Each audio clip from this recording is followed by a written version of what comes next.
Àwo ire ẹ ṣayé ire, àwo òkùnkùn ẹ fìkà sílẹ̀.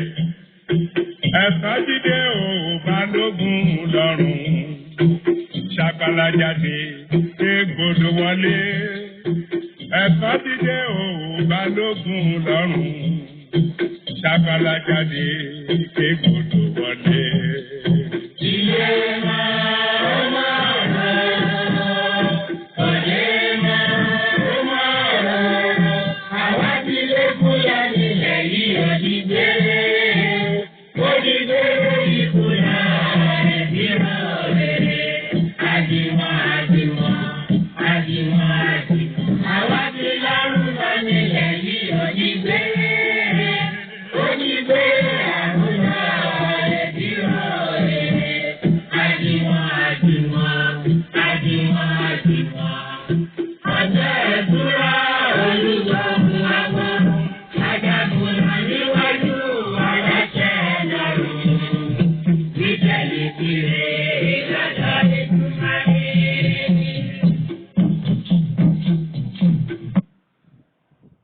Ìkàlẹ̀ o, gbogbo ọmọ kóòtù òjíire káàkiri àgbáyé,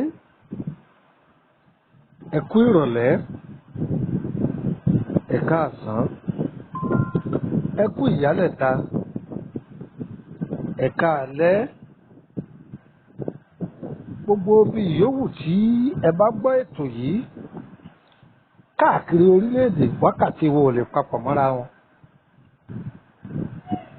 Àsìkò tó bá ba ayé ń bẹ̀ lọ́rùn yóò tù yín lára.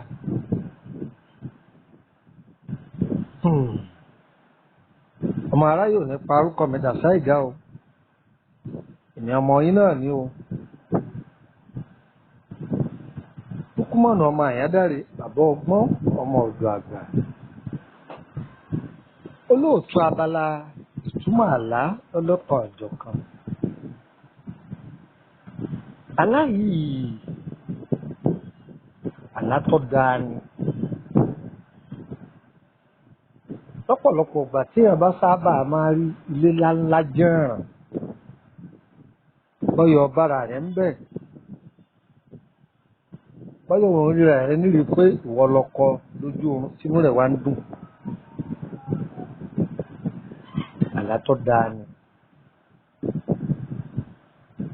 Tọ́ba jẹ́ pé ọba máa ń ṣàdúrà tẹra mọ́, tọ́ba máa gbààwẹ̀ tẹra mọ́, tọ́ba jó ní sàárà tẹra mọ́.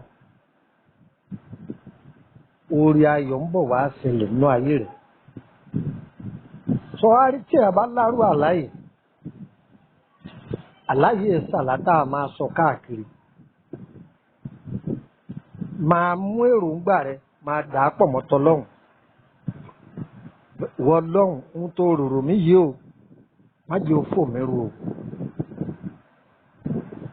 má jẹ́ ń kọ́ sàárè mi nílé o, oore yìí má jẹ́ òfò mi ru. Lérò oore ńláńlá báyìí jọ ṣẹlẹ̀ nú ayé mi. Àláìdá, àláìdá o. Ẹni ọlálàgọ̀, aláògọ̀ ìwọ lọ́gọ̀. Àlá jẹ́ ọ̀nà tí Ọlọ́run ọba ẹlẹ́dàá ti fi ń ṣàánú àwọn ẹ̀dá rẹ̀, tí fi ń ṣàánú àwọn ẹ̀dá rẹ̀. Ẹ̀dá tó wà nínú ìgbèkùn, Ọlọ́run a máa ti di àlá túyàn lẹ̀ láti inú ìgbèkùn. Ẹni ayé fẹ́ sọ sínú ìgbèkùn, Ọlọ́run a máa ti di àlá fàṣírí ẹni náà hàn ẹ́. Àlá aburú tí ń bọ̀ wá ṣẹlẹ̀ sí ni, Ọlọ́run a máa ti bẹ̀ fara fún ni. Rere tí ń bọ̀ wá, Ọlọ́run a máa ti bẹ̀ fara fún ni. Ọ̀rẹ́ tá ń bá rìn tí ọ̀fẹ́ wa fúnre, Ọlọ́run a máa ti bẹ̀ tú àṣírí ọ̀rẹ́. Ìdílé tí wọ́n ti bí wa tí ogun ń jani látọjọ́ tó ti pẹ́, Ọlọ́run a máa ti di àlátúnà àṣírí. Iṣẹ́ tí èèyàn bá ń ṣe tí ọmọ aráyé bá ti kọ́ ọ́ bọ̀, Ọlọ́run a máa ti di àlátúnà àṣírí wọn. Àládàánú ayé èèyàn, ẹni ó ní àlá ọ̀dá àlá òní kan ṣe, òun ló ṣe èrè. Má jẹ́ wọn ó kó bá ọ. Ṣùgbọ́n ọba tí ń lá àlá rẹ̀, mẹni tó máa rọ fún kí wọ́n má fi kún fún ọ. Orúkọ mi ni Lukman ọmọ Àyándárì lẹ́ẹ̀kan sí bàbá ọgbọ́n ọmọ ọ̀dọ̀ àgbà. Ẹ darapọ̀ mọ́ wa lórí ètò WhatsApp group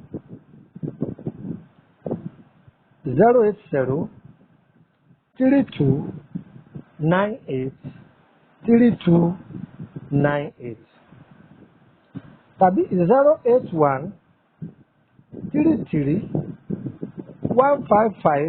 08133155111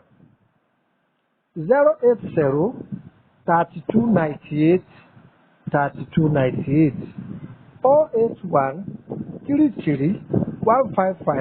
08133155111.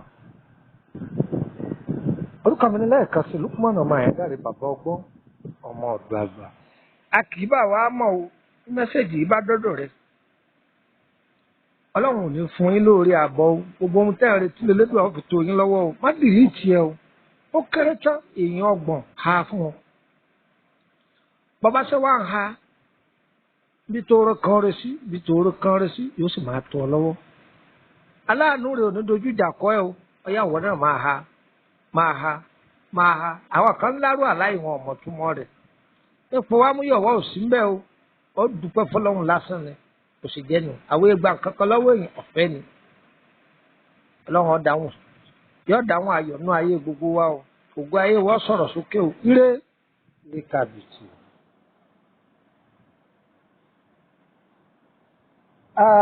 Lẹ́ẹ̀kan sí kó tó di pé màá lọ.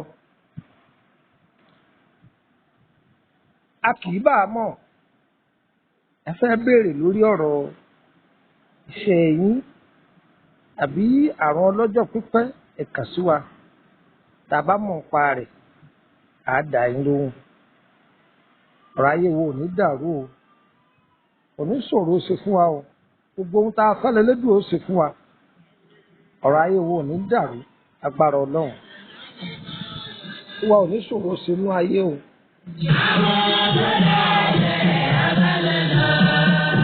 Òtítọ́